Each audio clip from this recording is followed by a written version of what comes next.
This is my blueprint. I think that everyone knows when they get into training that you're not going to go and become a champion from one day to the next. But the question is, how can I speed up the process?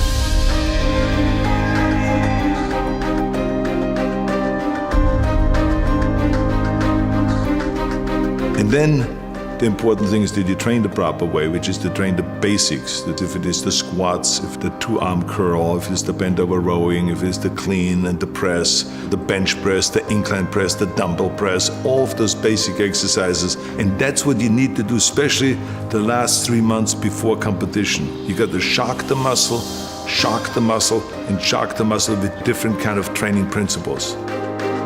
Expose your weak points. You're gonna go and hit those marks, and then you move the bar higher, and you feel that with hard work, you can achieve the goals and you can become successful.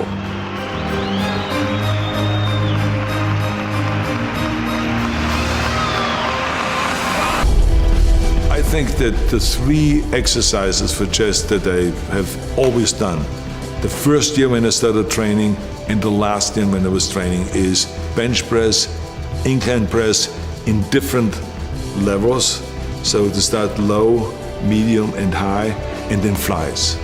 I mean, to me, the flies was an exercise that gave me the full pectoral muscle development, because I went all the way out and almost hitting the ground.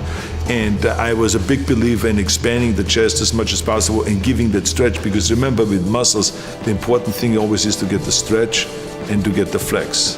And so to me, that going all the way out with the dumbbells as far as you can to get that stretch, and then to come in and then to have the dumbbells touch and then flex like you're doing the most muscle on top, and then going out again. Those are the kind of exercises to me that were like, you could not replace them with any machine. This was it. One of the main things, of course, in order to create size and to create muscle growth, which sometimes the body will hit a wall. And what that basically means is that the body is saying, look, I know all your tricks. I know you're gonna start first with bench press.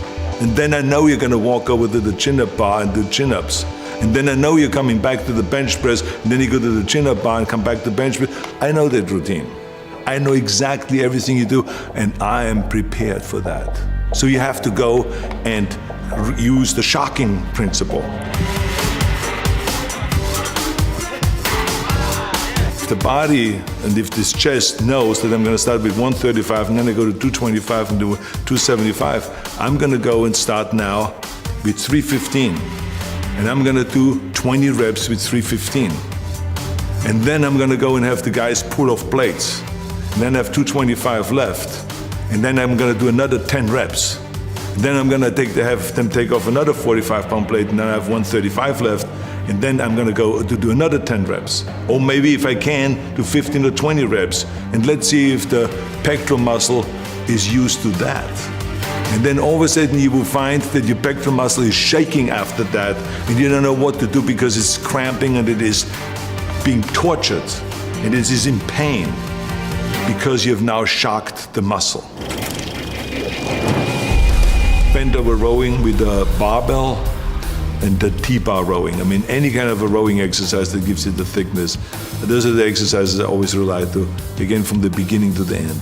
There's a lot of bodybuilders that have a kind of a deficiency when it comes to the lower back and to the striation of the lower back, which you only get from stiff-legged deadlifts and from regular deadlift and from bent over rowing and all the stuff without supporting your chest. You got to let your body free and let the lower back hold you up while you're doing the bent over rowing. And we did like off the bench, balancing on the bench up to 315 pounds bent over rowing, because that's what gave you then that strength in the back and gave you the thickness of the back. Because remember, when you train the back, you need the width and you need the thickness. But you need the thickness on the lower part of the back, you need the thickness on the top of the back and the outer back and then the center back. So you got to train and find exercises for all of those different things.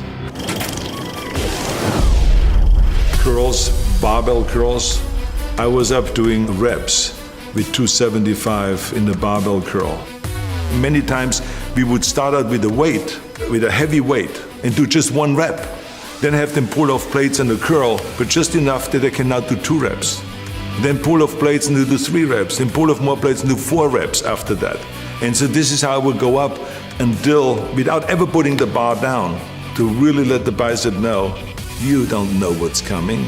You're not gonna get used to my training method. I'm gonna have all kinds of tricks up my sleeve. But I mean, it was absolutely essential to do the barbell curl to create the thickness of the bicep, to do the dumbbell curl on an incline bench, and to do the concentration curl. Because the concentration curl isolated the biceps with heavy weights, not with light weight, but with heavy weight, but to isolate it and to really concentrate and to create that peak on the outside of the bicep that you need when you do your back shots.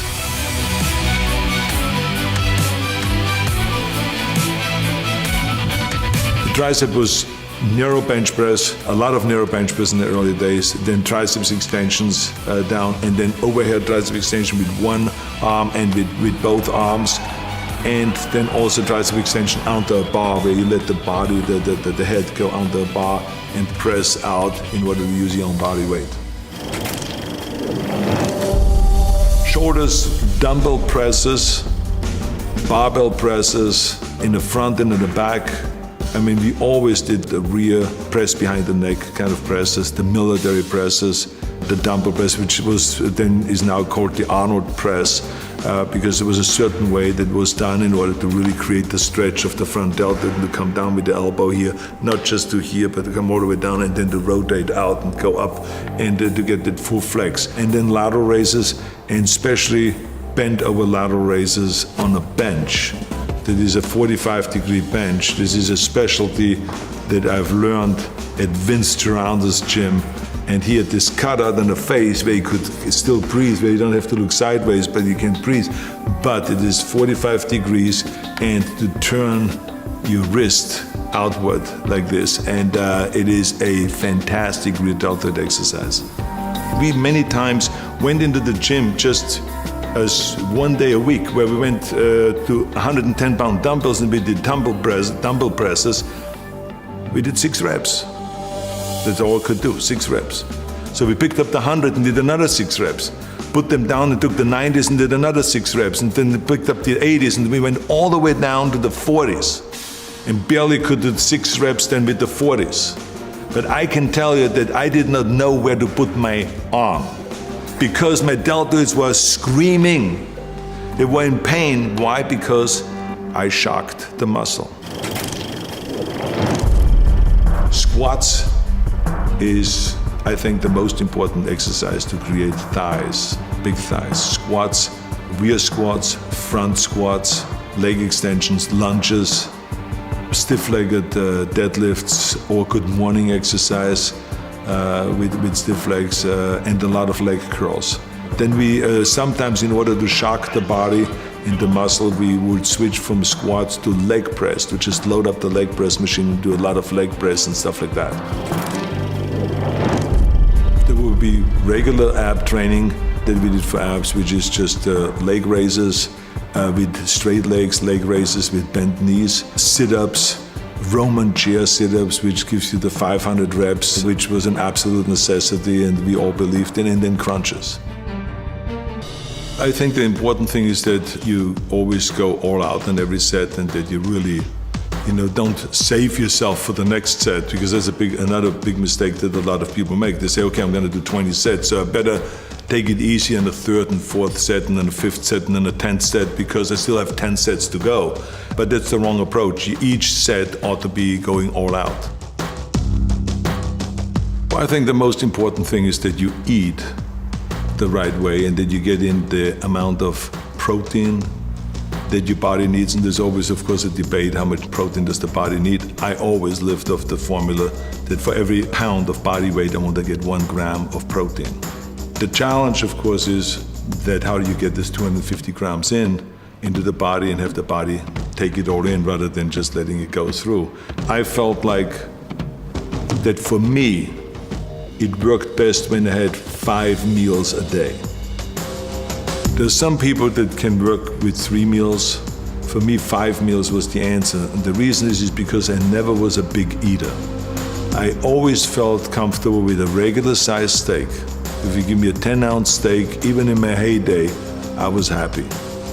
And to have a little bit of vegetables, so to have some sliced tomatoes on it, and then some salad or something like that, I'm fine. In the morning, if you gave me just 3 scrambled eggs with a little bit of bacon and or sausage with some cut in tomatoes and onions, I was fine with that. The only thing is that 2 hours later, after that breakfast, I was hungry. And so when I was sitting there at Santa Monica City College, or I was on a workplace doing construction work, or wherever I was, I would pull out of my bag a little plastic container that had a cup on it that you usually use at the bar to mix things at the bar. And I would have my milk in there, and I would have my protein powder in there and everything like this, and I would just close it up and then put it in my bag. And then I would be sitting in the classroom, and I would just pull it out, shake it up like that. Everyone would be looking kind of, what the hell is he doing now? And I would be shaking my protein, then, just like a bartender doing all the little tricks, and then I would drink it, close it up and put it away. And that to me was the additional kind of 30 grams of protein that I needed at that time. And then I would be, an hour later going to the gym, and then we'll be working out for 2.5 hours, and then we would go for lunch, and there will be a late lunch, and then we will have again a regular steak, and then 2 hours later after that, I will have another one of those protein drinks. So I would have 2 times a day protein drinks.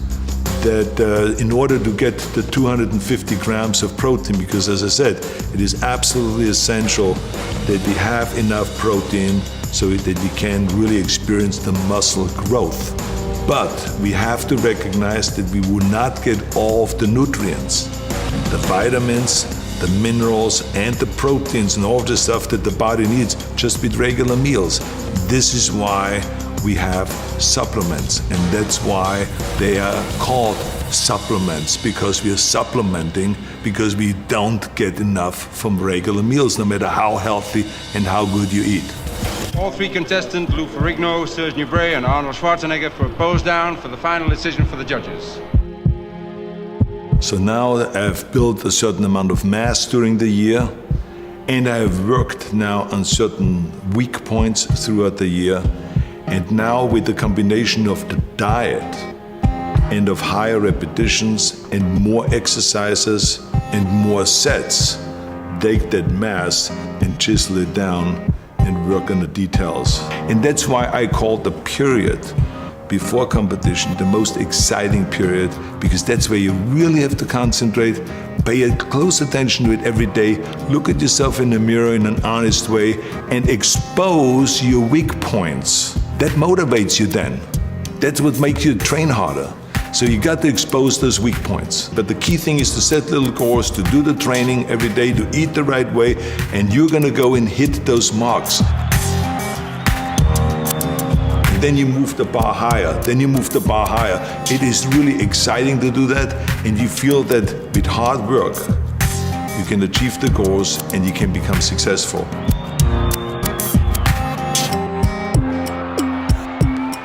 Training principles and the nutrition principles and the kind of protein that you need and vitamins you need and minerals you need and all of this kind of supplements, it all still stays exactly the same. That is the important thing.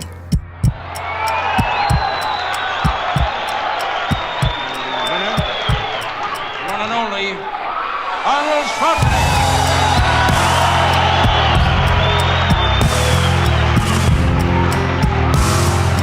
Bodybuilding has been a beautiful experience for me, and I will continue it for the rest of my life.